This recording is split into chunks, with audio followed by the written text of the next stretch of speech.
Hi, this is Rob Bufano with the Service Leadership Team. Excited to be here in Belfast as part of the network group.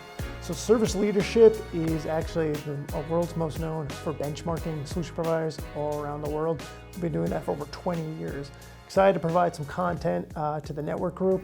You know, what happened today, we had a really good discussion on overall M&A and more geared towards the actual, what are your exit options? And I want to open up to potentially introduction of our other members that were on this exact panel. Hi, my name's Gareth Johns, and I'm an ex-owner. I exited my business to employee ownership. It's now held by the staff and doing better than I could take it. I'm Steffan Dancy. I'm the CEO of the Rydell Group, and we are very active on M&A, acquiring businesses in the sector, and we've done 14 to date. I'm Ken Roulston. I'm a former MSP owner myself, and now I'm providing an M&A advisory service to MSPs in the space. I'm Mark Dunscombe, CEO of NGage Systems, in the latter stages of handing over to family.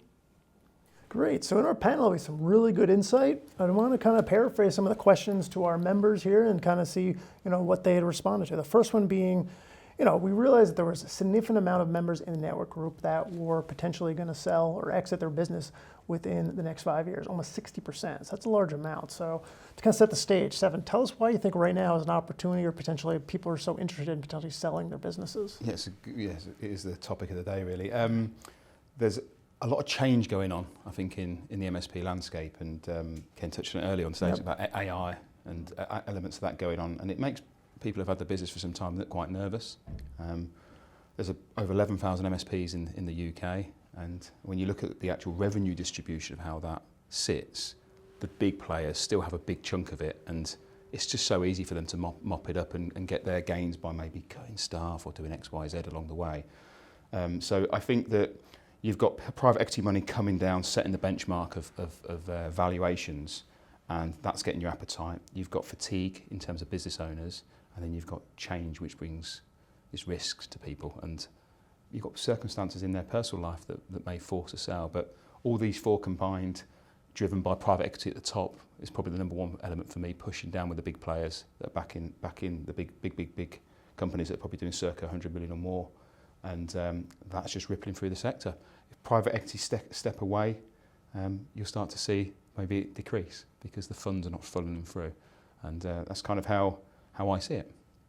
No, thank you for that. I mean, Ken, you did a great job also building upon Steffan's, what he had said. Maybe provide some of that insight as well. Yeah, I think, again, Steffan sort of covered there the main topics. I think shareholder fatigue is a big one. I'm seeing a lot of people that are now in their 50s or 60s getting to a stage where, they've maybe spent 20, 25 years getting the business to this stage, and they now want to de-risk, and they want to take money off the table, and they want to, have time to do something else, travel, all our work stuff.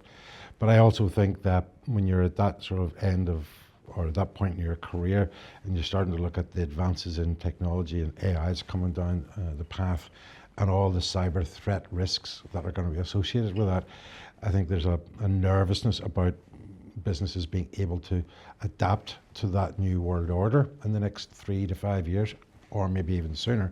And I think that's driving some aspects as well. Of course, tax considerations. Rachel from accounts.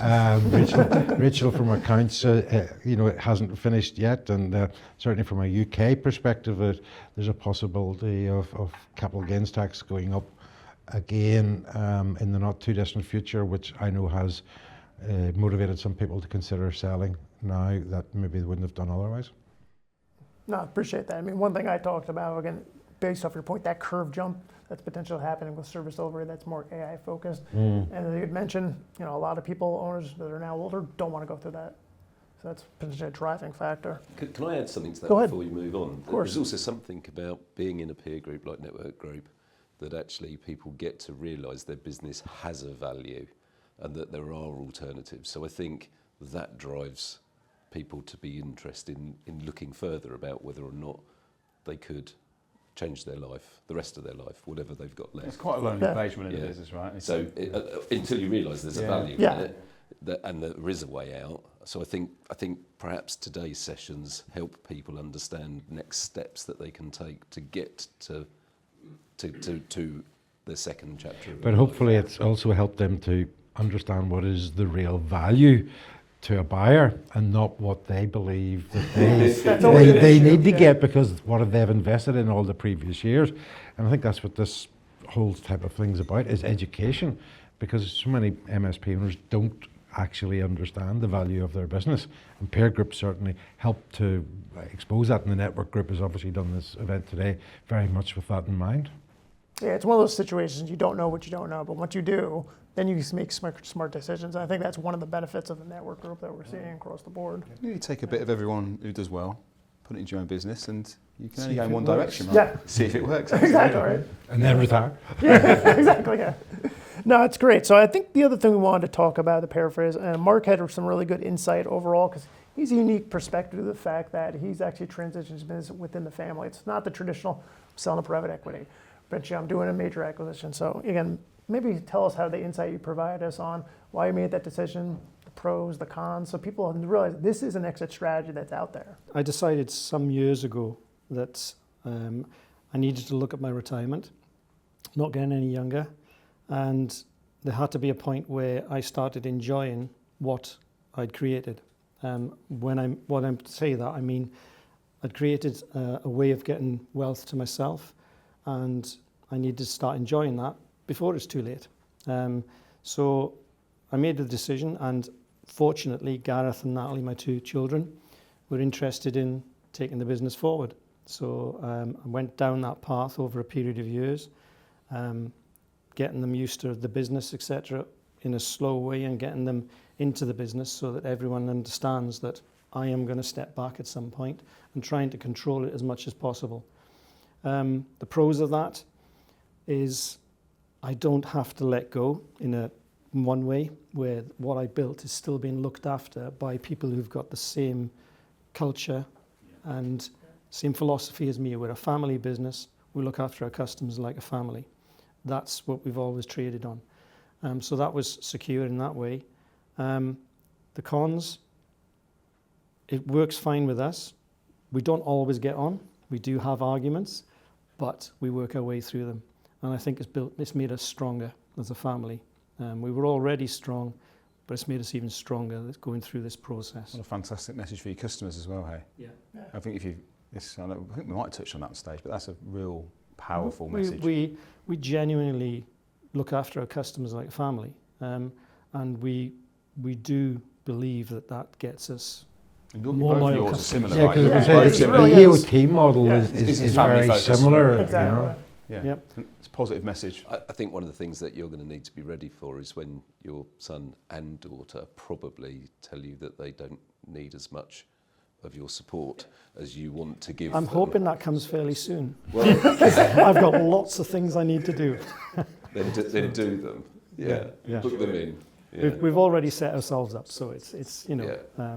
Well, I have to say, you know, be careful what you wish for, as the saying goes. Like, when I sold my business, I had all these ideas and plans and all the rest of it. But as I mentioned, obviously previously earlier, I suddenly found myself that I had no purpose in life. Wasn't yourself had that on the slides? Yeah. So we all about work. you have to understand plan. what you're going to do. You have to have a plan. If you The don't ones plan. that don't, they need to really think about it. I've got it all mapped out. I'm going to watch rugby, I'm going to go on holiday in the motorhome and other holidays. I have 2 classic cars and I have a granddaughter. And the final one there is the granddaughter. Yeah. If I have a purpose, it's my granddaughter, watching her grow up and spending time with her the same as I did with my daughter and son. How old is she now? She's 15 months at the moment, so it's perfect.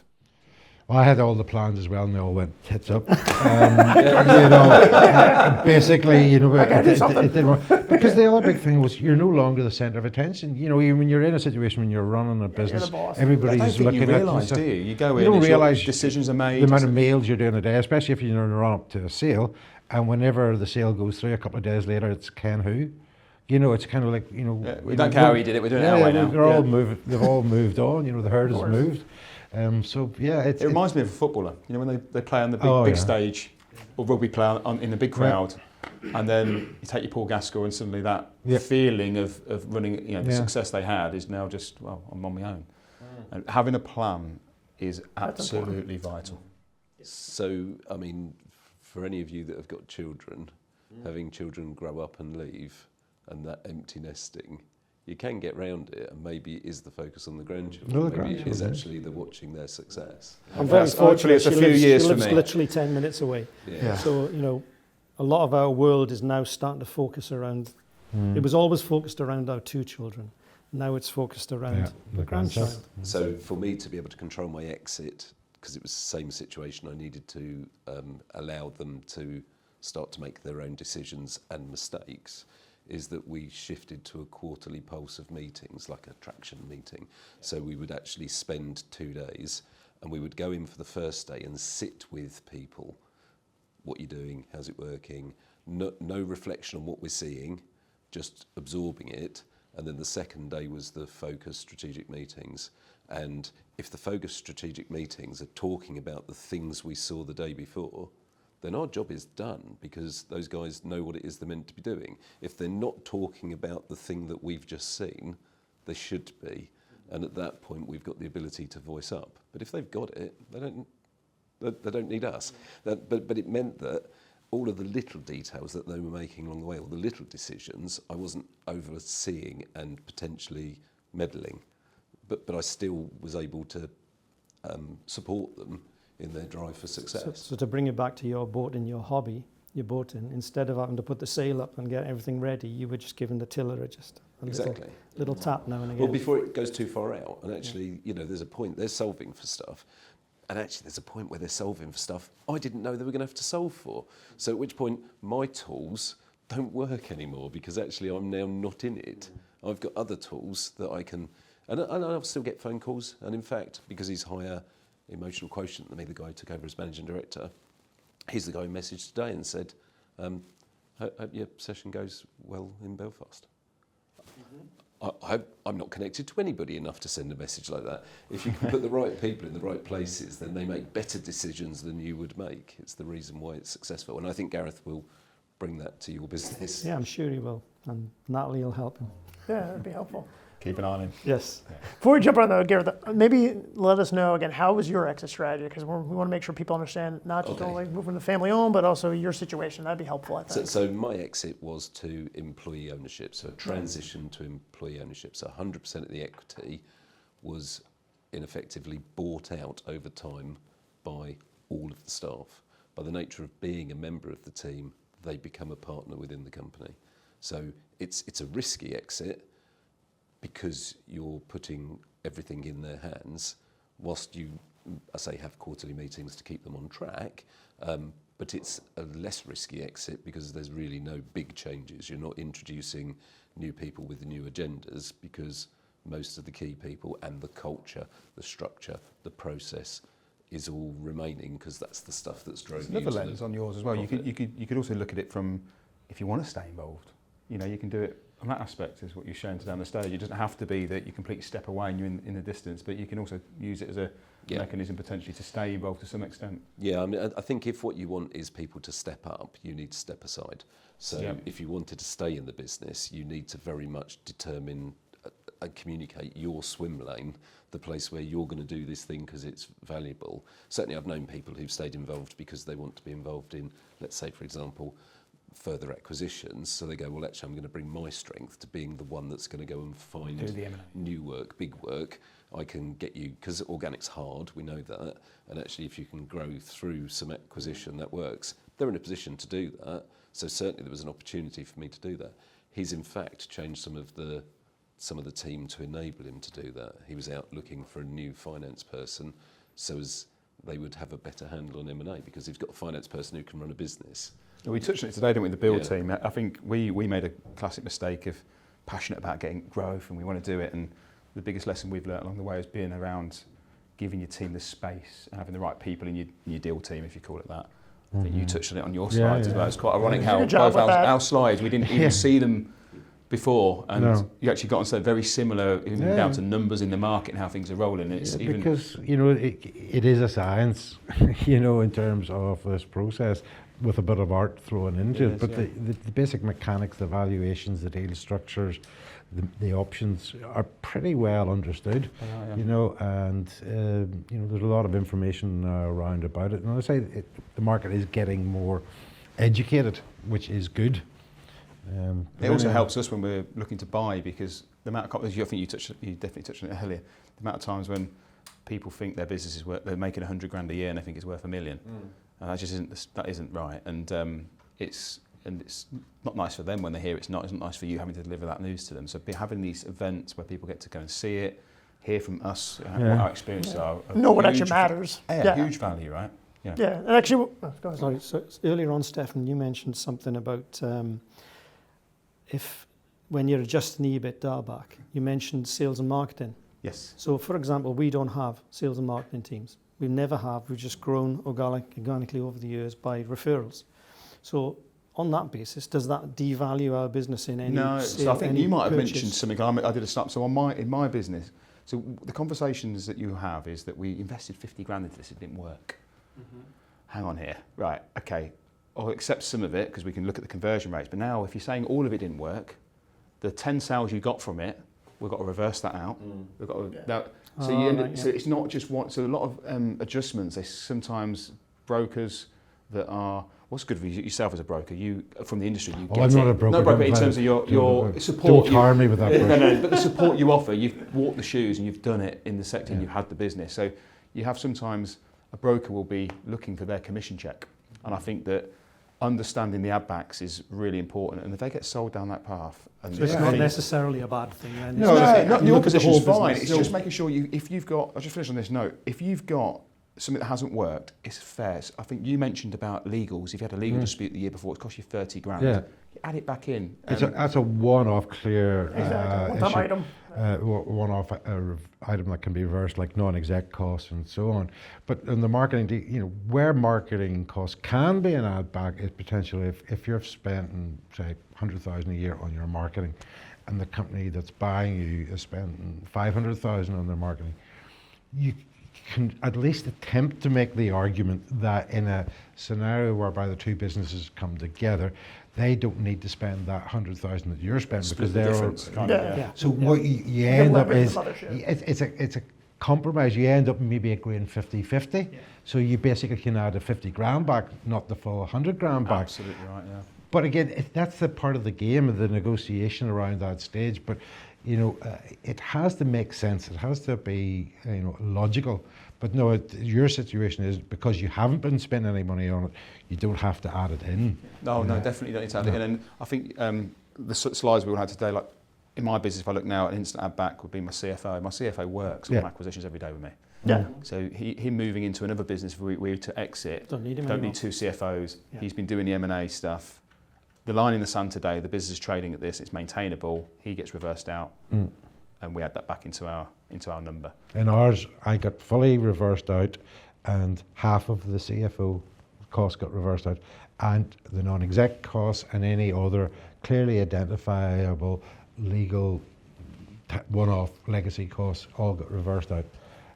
But I don't know why your view would be on the same. I didn't mention it earlier, but if I see the adjusted EBITDA being more than 25% of the original EBITDA number, that's when I get a question mark, you know, because 20 to 25% is kind of a level where there's a credibility factor. Exactly. Once it goes beyond that, you kind of think, right, they're really playing with the numbers here. You so know? the industry, I got the industry standard is 14-15%, and we're 1% out, but giving our opinion on that. So 14% was the statistic I came across. Is the actual stat of what we have as an EBITDA number. And as I shared today in the room, we'll take a view on people that are struggling. If they're struggling, we'll take a look at their revenue, and we might assume 14% and adjust a lower multiple, or we might assume, okay, we'll give you 4 times, but we'll assume 10% that we're going to achieve on this revenue. So there's just numbers in different locations and stuff. But when I see someone that has a debt come through at 32% EBITDA, and I have them often, the first thing I go to, I skip through all the pages, I go straight to that balance sheet and P&L, and I'm like, where's the ad backs? Oh, you know, request more information for ad backs. Like, oh my God, just give me the information. Again, you were talking about the percentage difference between EBITDA and adjusted EBITDA.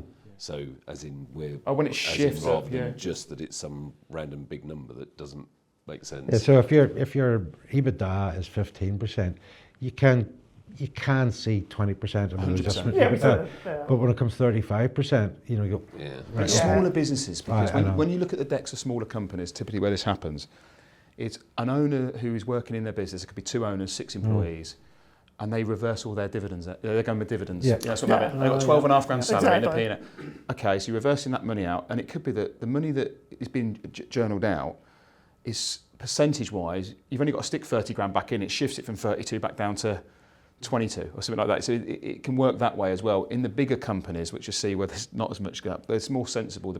I mean, as I said on stage earlier, I thanked the broker yesterday because he actually produced the best deck I've ever seen. I didn't have to ask many questions, and that's where we want to be. And I think the brokers have a responsibility to support people that are looking to exit and sell and educate them. And these events, I think people coming to these events are going to be able to hold them more to account now. To say, well, hang on here, I've just been on the stage in front of people that do this. He's told me it's X. Exactly. And I went to another event and he said the same thing. So It's come on, be consistent straight across with the me. board. I think you had it through your process, didn't you, when you was doing the valuation of your mechanism? By using somebody external, that they asked me to jump through hoops to demonstrate it, so it felt fair. Yeah. If I'd asked my own accountant, I don't think it would have stood up to the same scrutiny. yeah, it's sort of Robert, exactly. Presenting it externally. If I went, I've had a word with my mate, and he says, I was in the pub, and he said, it's worth this, which 10 is the way to go. times, yeah. I think one of the other things that's interesting, and I've seen this through groups before, where people's profitability is so low anyway, because they're not aware that it matters. So they run the business in a way where they're not really thinking about Spend's it. going through it that it shouldn't. Yeah, that normally would not go through. If you've paid your bills and you can be here next month, that's all good. I'm running a business. They run into a lifestyle business. Yeah, That's whereas a lifestyle. actually, and actually that's all good until it's not. Yeah. And I think that's where driving the figures into some comparative process so you can kind of see what's achievable. And honestly, I looked as we exited, I exited with reasonable profit figures, close to 20% of EBITDA, and then they started cutting costs. I got out of the way, and they literally were looking at stuff and going, do we use that? Do we still need those ADSL lines? Yeah. What about this ISDN thing? What? I had a Right, SIM so- card recently on Free. We've had it for whenever Free was set up, and we don't even know where it is. And we're just about 6 SIM cards even though cutting them off. Everything got looked at, and so I was watching their service leadership figures go up and up and up, and it's like there's got to come a point where you can't squeeze this anymore. You're going to need to put sales in the top. You know, You need to invest somewhere, exactly. Right? Yeah. But who knew there was more profit? I Yeah. thought I'd done all right getting ready, and it turns out when they were spending their own money because it was employee owned, they were Exactly. doing Yeah. that. And actually, it comes down to I didn't need to let anybody go, but when people left, they made the decision whether they replaced them. Exactly. Because they're now owners and they Whereas before- appreciate Oh, that. they would- Stress versus Yeah. profit. And before Yeah. it would have been a union-based thing where they go, Keep it. We need someone else. if we don't have more people, we can't do this job. We need to hire, Did we you need to find- hire. Did you find they got rid of employees that maybe weren't pulling their weight? Yep. Because others are holding them to Yeah. account. Yeah. Because they knew which employees they were, but you didn't. Yeah, and Yeah. or I didn't have it in me Yeah. to do Make it. the And choice, actually, when you remove heads, people think they're hard done by because now they think they've got to work too hard. But what they never really look at is this person was a negative factor, Cancerous in your was business. dragging everybody down. Yeah. They're in the wrong place in the skill wheel matrix. They kind of just need to leave, and the place is a better place, and everybody's lifted for it. Just buy pizza. for One them. thing that we did, which is kind of like a bit of a hybrid option with what you did, is that I allocated 20% of the shares in the business to my management team. Was that EMI you did that through, or was it EMI Yeah, share scheme? EMI. Yeah. So I had, between directors and managers, I had about 15 in the scheme. And whenever, that transformed, as you say, those managers, not at director level, but at the managers, all of a sudden took a lot more interest in the cost of the business and so on, because they knew that their futures were tied to it. It wasn't all the staff and it wasn't an EOT, but it definitely drove the culture and that desire to maximise the value, which I say they all benefited from at the exit point in time. Yeah. And on exit, because they're good at their job, Yeah. they get their cash and get to keep their job. Absolutely. Yeah. So it's Win-win. yeah. One thing I think we should discuss, because I thought was a huge topic, was the balance between maximizing ownership's value and achieving that on sale, but also how do you balance culture? And obviously your employees, also the clients, and make sure everything is in line. Because there's two different ways of trying to handle it. Try to keep it even as possible, but I feel like that was a discussion that really came up a lot. Do you know what? And it was a good conversation, but if I look at it at the end, I think they work together. Yeah. I agree. I don't think you can have one without the other. I agree with you 100%. Yeah. As I said, as an employee-owned business, we were looking for profit because that gets my capitalist Yeah. value to exit from. They're looking for profit because that drives their bonuses. They're looking for profit because they get owner bonuses. It's just going across all of the owners rather than just the fat cats who founded the business in the beginning. So it's a fairer way of sharing the bonuses, but they still want the money, so they're still driving long contracts and highest value for what they're selling. But the culture is... Yeah, the culture is the point where I think the conversation we're really is, are you selling, if you're in the position of selling, are you selling for the highest value, or are you selling for the best deal? And the best deal mightn't be the highest value, but it might be the best deal structure.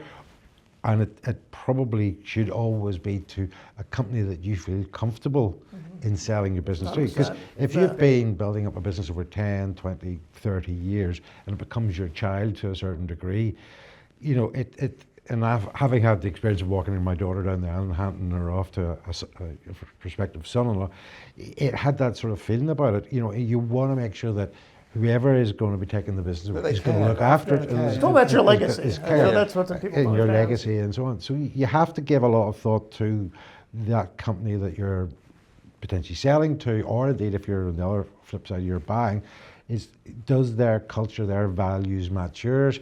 Is the owner of it somebody that you can actually enjoy being in their company with, which is a good sign, but if you can't stand them, that's a bad sign. But you need to look at things like employee surveys and stuff of that nature to see whether or not the staff are happy, the employee churn, because it's the old saying, what was it, FedEx years ago, people service profits. If you look after your people, they'll provide the service, and if you provide the service, that'll generate the profits. Interestingly, you say about the employee surveys. That's one golden nugget I'm taking away from this. Yeah. We're going to start employee surveys. Yeah, it's like That's a net pretty promoter important. score. If you're doing NPS, it's exactly the same. Yeah. Yes, Employee exactly. NPS, and It's like yin and yang. It's yeah, really and important. Because we look did at it again after a year COVID. later. Yeah. That's the only time we've ever done an employee survey, and But you did it once should a have year. kept doing it. Yeah. But we did it after COVID because everyone was working from home, and we basically said, "This is working. Why would we bring everyone back to the office?" So we surveyed them, and 98% of them wanted to stay working from home. Oh, They interesting. all, because it worked so well for them. That's They- a separate topic though. That Exactly.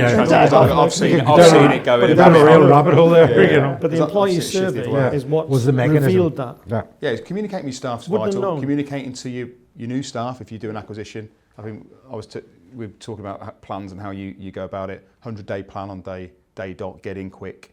Here's our strategy for the next 90 to 100 days. Calm it down. But you sadly, if anyone that's listened to this and has a business looking to sell, unfortunately, not all your staff will stay in the end, and that will be hopefully for reasons that are okay. And it's when it's not okay that it can be quite sad as a business owner, even sad as a buyer.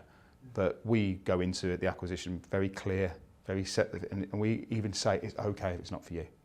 We'll help you go into pastures new, and we'll actually support you on that journey if it's not for you.